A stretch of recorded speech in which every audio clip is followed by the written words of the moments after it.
Hello everyone, welcome to a rather somber episode of Cars and Corey. For today is the day that I am giving up my 2015 Alfa Romeo 4C.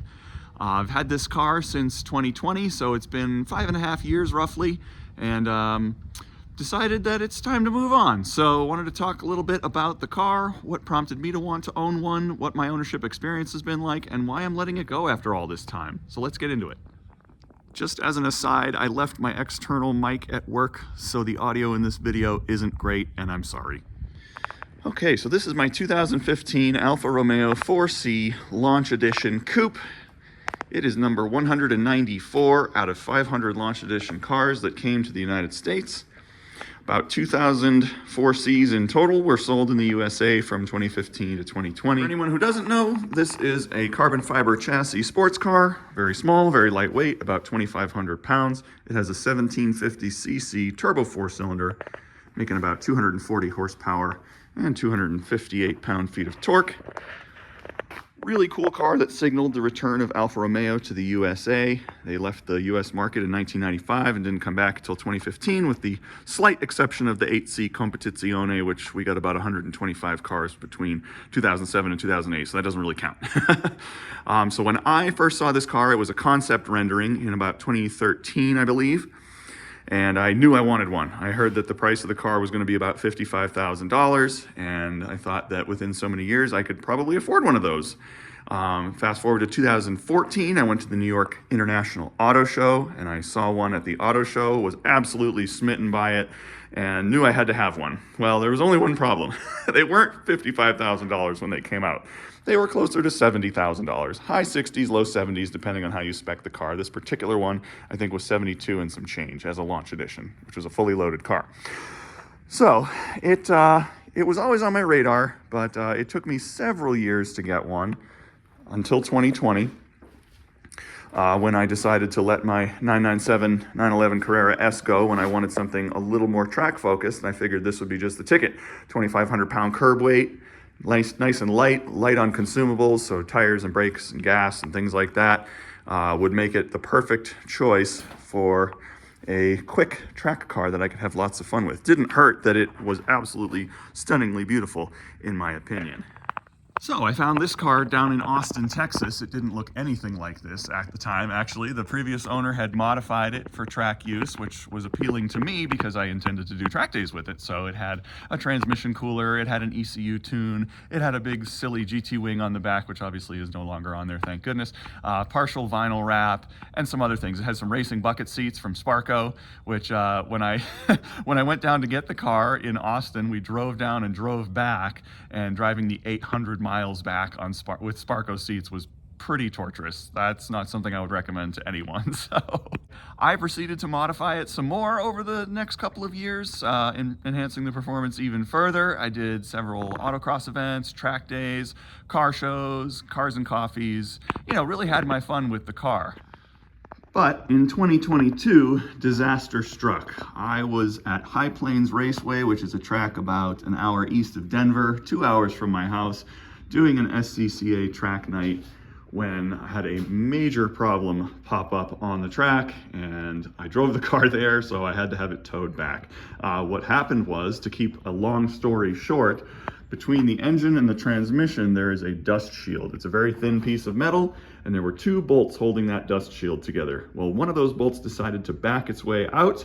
It got picked up by the flywheel and jammed into the oil pan, punctured a hole right into the oil pan. And so I'm driving down the main straight at High Plains, and all of a sudden smoke just starts billowing out of the back of the car. And once I got it home, it would take me quite a while to figure out what was wrong with it. I actually had to get one of those Bluetooth inspection cameras to stick up inside the transmission bell housing so that I could see what had gone wrong. And I couldn't actually tell. I could just see that there was like chewed up metal, and like one of the bolts on the oil pan looked goofy, and I just wasn't sure what was going on.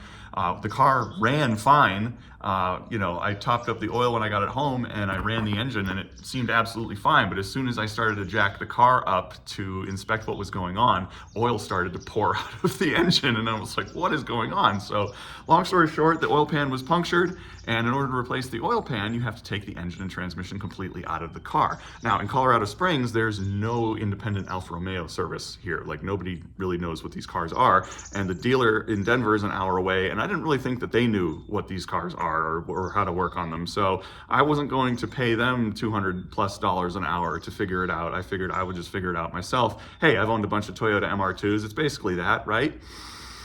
Not quite. These cars are a lot more complicated to work on. Just to give you some idea, in order for the engine to come out, you basically have to remove the quarter panels on both sides and the engine and trunk lid. And in my case, because my engine crane was too short, I had to remove the rear bumper cover. So for me, I had to take all the rear bodywork off the car, which in a German car or a Japanese car would be fairly straightforward. But because this is, well, it's a little bit of a kit car underneath, and the way that it's assembled took quite a bit of effort. So anyway, I was able, of course, to do all of that, to get the engine and transmission out, to replace the oil pan and the dust shield and the associated hardware. And altogether, it was probably only a $500 fix, which is pretty cool. You know, if I were paying the dealer, that probably would have been a 5-figure repair easily. So glad that I was able to get that done. And in the meantime, I also did a timing belt service and the bolt tightening service, which these cars, because of the carbon fiber chassis, you do have to check the torque on some of the fasteners every 12,000 miles. I got that done as well. But it took me a long time because I was doing it myself. There were certain things that the factory service manual just didn't cover. And so that was fun. And, you know, it took me the better part of a year to get it all back together. Only that wasn't the end of the story. There was one more problem that cropped up, and I didn't realize it, and it took me a long time to figure that part out. So when I got the car back together and started driving it, the clutch was slipping in even gears. This has a dual clutch transmission. It has an odd gear clutch and an even gear clutch. And so when I would get on it in second, fourth, or sixth gear, the clutch would slip, a fault message would pop up, and I would freak out. So I thought the clutch was bad, but it didn't really make any sense to me because the odd gear clutch was the closest one to the engine. So I thought if it got oil soaked or something like that, that it should have been the odd gear clutch that would have gone first. So I couldn't figure out what the heck was going on.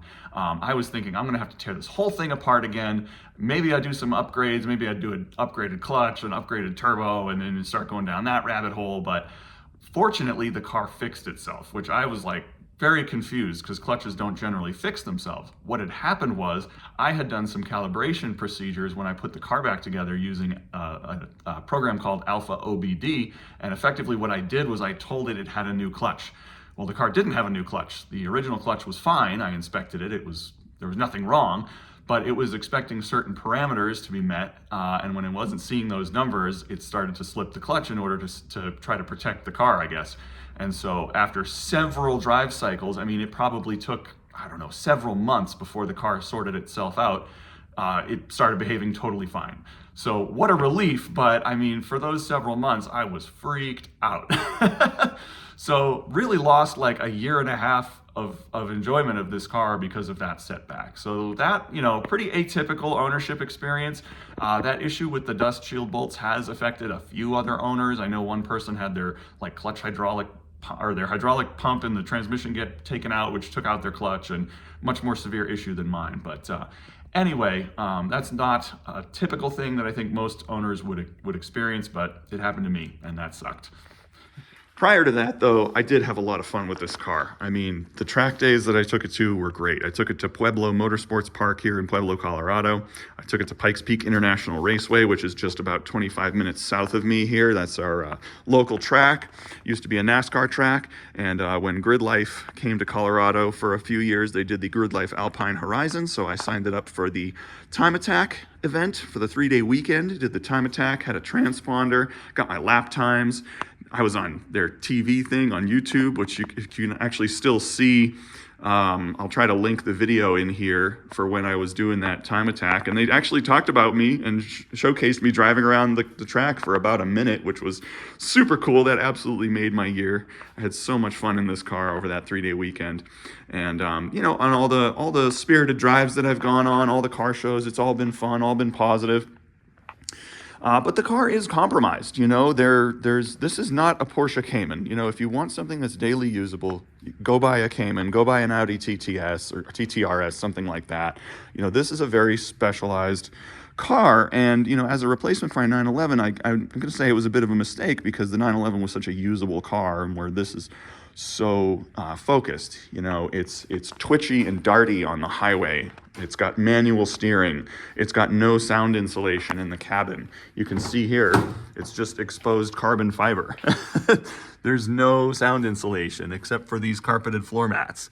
So it's really loud inside the car, and the radio's not all that great. So, it's compromised. The visibility out the back kind of stinks. It doesn't have a backup camera. It does have parking sensors, thankfully. Obviously, no driver aids. So it's not, something that I would use for a daily driver, although I know other people do. But, God love them, I couldn't do it.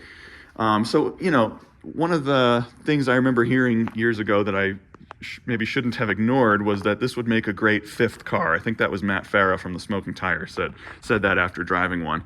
And I would agree. I would think as a second fun car, in other words, a third, fourth, fifth, 10th car, whatever, that would be great. You take it out once in a while, use it for a specific purpose of driving enjoyment, and that's it. But for me, I like to drive my cars more frequently, and I've only put about not even 10,000 miles on this car in 5.5 years, and that's just not enough for me. Then a couple more things happened.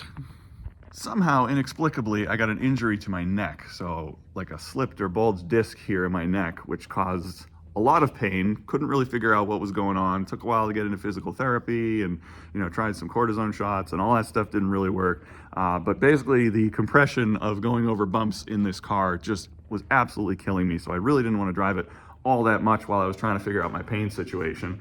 And then, not that this was intelligent for someone with a neck injury, but I decided, let's get into motorcycles. So, started riding motorcycles the summer of last year, and I found myself having to choose between this, and well, as a new rider, I wanted to get as much experience as possible, but also I really kind of found that it was more fun and more visceral of an experience, of a motoring experience, to get out on a sport bike on two wheels. So I would find myself leaving this in the garage when it was actually around. Now, it wasn't around for much of last year, and that gets me into my next setback.